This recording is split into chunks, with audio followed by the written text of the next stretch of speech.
Me llamo Esteban Mena. Hace 7 años, cuando todavía estudiaba periodismo, hice mis prácticas en un pequeño periódico local, de esos que ya casi no se leen, que sobreviven con obituarios, chismes de barrio y alguna noticia reciclada.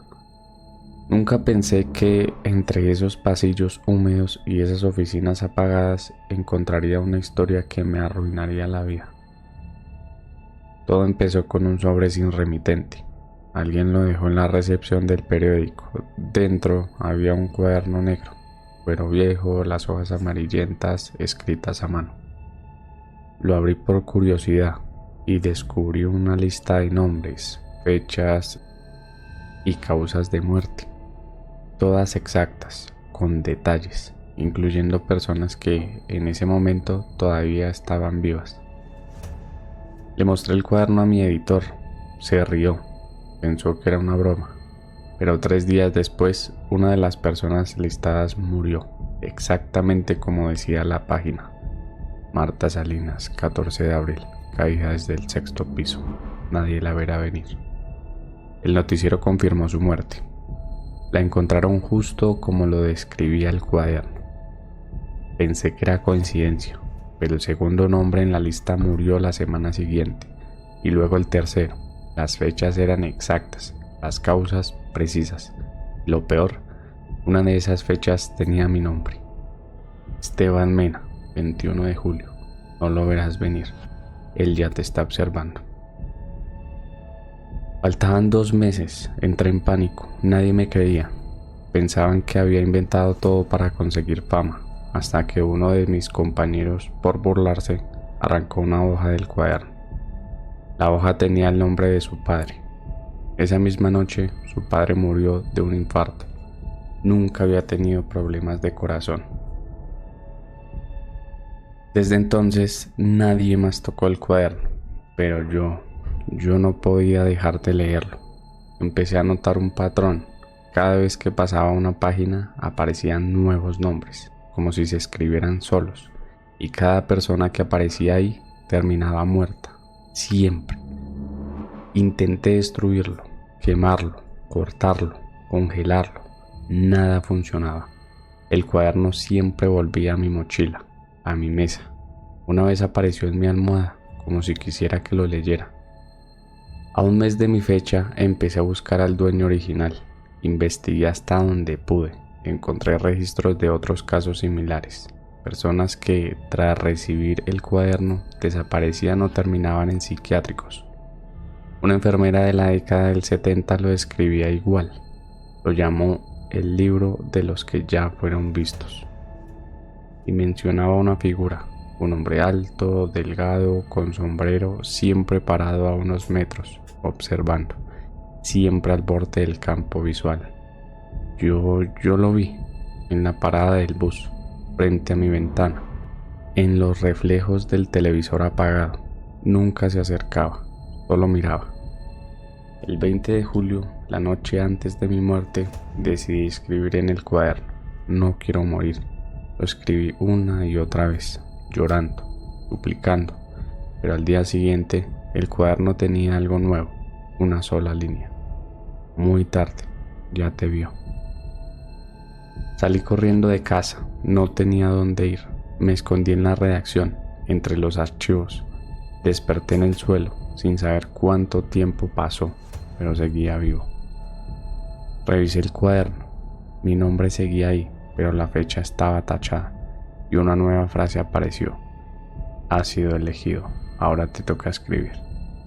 Desde ese día, los nombres ya no aparecen solos, yo los escribo. No sé por qué, no sé cómo, solo sé que cada vez que intento no hacerlo, él aparece, en la esquina de mi habitación, en el vidrio del horno, en el reflejo de mi café. Y si no escribo, alguien cercano muere. No al azar, alguien que amo, alguien que me duele perder.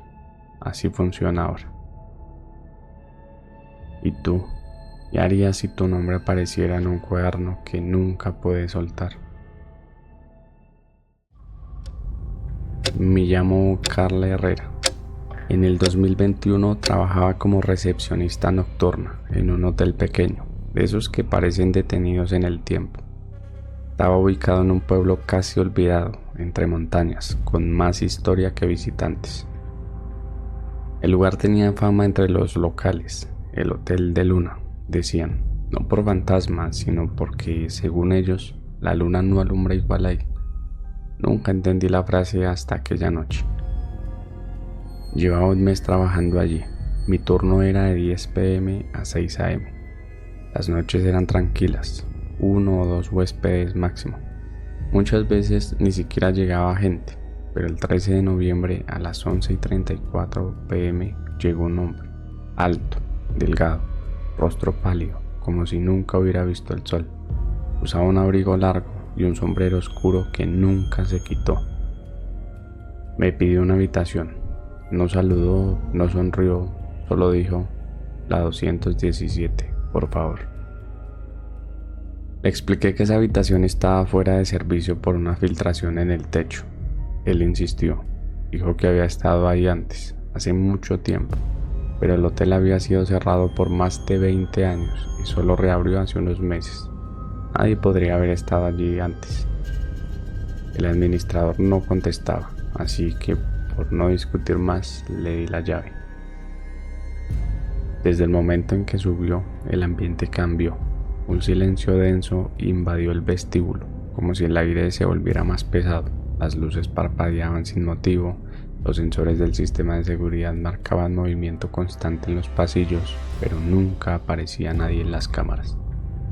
A la 1:13 de la madrugada, la llamada interna de la habitación 217 sonó. Respondí. Nadie hablaba.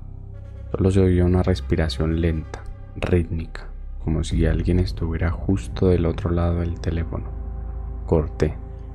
A los 2 minutos volvió a sonar. Esta vez escuché algo, una voz lejana, apenas audible.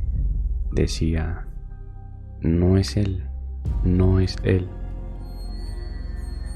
Subí con el guardia, golpeamos la puerta. Nadie respondió. Teníamos una llave maestra, así que entramos.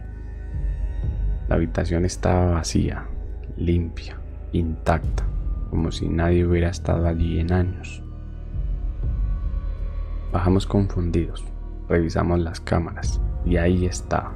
La grabación mostraba al hombre entrando, sí, pero nunca subiendo al cuarto. De hecho, no aparecía en ningún otro lugar. Solo un momento. El instante en que estaba frente a mí en recepción. A las 3 de la madrugada, la puerta principal se abrió sola. Nadie entró, pero el sensor lo marcó como huésped sin identificación. El sistema de administración mostraba la habitación 217 ocupada, pero no había nadie. Decidí revisar el libro de registros antiguos que conservábamos como decoración. Entre las páginas polvorientas encontré algo que me heló la sangre, una entrada del año 1984, el nombre del huésped Elías Domenech, habitación 217, fecha de ingreso 13 de noviembre, fecha de salida nunca registrada. Un artículo de periódico de esa época hablaba de su desaparición. El cuerpo nunca fue hallado, solo encontraron la habitación vacía, cerrada desde adentro, y una nota que decía, él sigue aquí, yo solo fui su huésped por un tiempo, ahora espera otro. A las 5:33 de la mañana, antes de que mi turno terminara, el teléfono sonó una vez más. Esta vez contesté con un ¿quién eres? La voz al otro lado, profunda, más clara que nunca, dijo, yo no soy el problema, solo soy la habitación. Si tú fueras recepcionista y alguien te pidiera una habitación que no debería usarse, ¿te la entregarías o seguirías las reglas aunque algo te diga que no lo hagas? Mi nombre es Ángel Mora.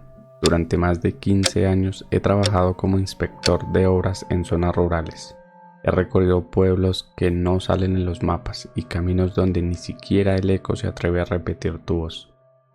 Lo que viví en el sector de la Quebrada del Cuervo no lo comparto fácilmente, pero creo que alguien más necesita saberlo. Todo comenzó cuando me asignaron inspeccionar un puente colapsado en una zona montañosa del interior. Era parte de una vieja carretera clausurada desde los años 90. La gente evitaba esta zona. Decían que algo raro pasaba en esos bosques. El nombre, Quebrada del Cuervo, ya era suficiente para incomodar a cualquiera. Viajé solo. Me tomó 3 horas de carretera y luego casi una más por caminos de tierra. Llegué cerca del anochecer con la idea de revisar y acampar allí para documentar todo al día siguiente. Tenía experiencia. No era la primera vez que me quedaba solo en la montaña, pero esa noche fue distinta. Armé la carpa cerca de los restos del puente. Lo raro fue que desde que puse un pie en la zona, el aire se sentía denso. No como niebla, no como humedad, denso, como si costara trabajo respirar, y no era por la altura, eso lo descarté rápido. Ya oscurecido, prendí una pequeña fogata y saqué mis notas. Fue entonces cuando escuché pasos, claros, precisos, como si alguien caminara alrededor. Apagué la linterna, me quedé quieto, no era animal, no era el crujido de ramas secas por el viento. Eran pies humanos, caminando alrededor pero sin mostrarse. Grité un par de veces preguntando si había alguien. Nadie respondió. Silencio absoluto, lo más absoluto que puedas imaginar, como si incluso la noche contuviera la respiración. Regresé a la carpa, me encerré, apagué todo. A las 3:07 de la mañana abrí los ojos porque alguien o algo me tocó el tobillo desde fuera de la carpa. No lo soñé, lo sentí. Me senté de golpe y escuché una respiración profunda. Pero no venía de fuera, venía de dentro de la carpa.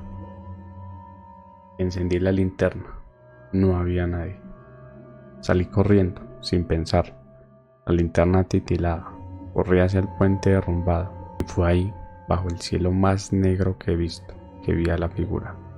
Una silueta alta, muy delgada, sin rostro visible, parada justo al borde, donde terminaban los restos oxidados del viejo puente. No se movía, no decía nada, solo estaba ahí, como si me esperara. Y detrás de esa figura, el aire no se movía, ni una brisa, nada. Era como si en ese lugar no se pudiera respirar.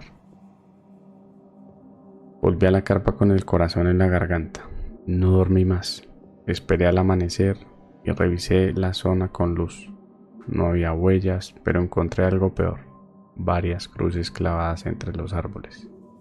Cruces hechas con ramas secas y amarradas con cabello humano. Algunas tenían trozos de tela que parecían de ropa vieja. En una de ellas, tallado en madera, leí: "Aquí se dejó de respirar". Esa frase se repetía en varias piedras por la zona, talladas con clavos o cuchillos. Documenté todo con fotos, pero esa noche me siguió hasta mi casa. Al revisar las grabaciones de audio que tomé en el campamento, encontré algo que no grabé yo. A las 3:07 de la mañana, hay una voz en la grabadora que dice con claridad: "Si respiras aquí, te lleva". Desde ese día tengo pesadillas donde despierto jadeando, como si estuviera ahogándome, y siempre en esos sueños estoy en la misma quebrada, solo, frente al puente, y al otro lado alguien o algo me espera. ¿Tú habrías pasado la noche en un lugar donde el aire parece haberse detenido? ¿O habrías salido corriendo antes de que la respiración te fuese arrebatada?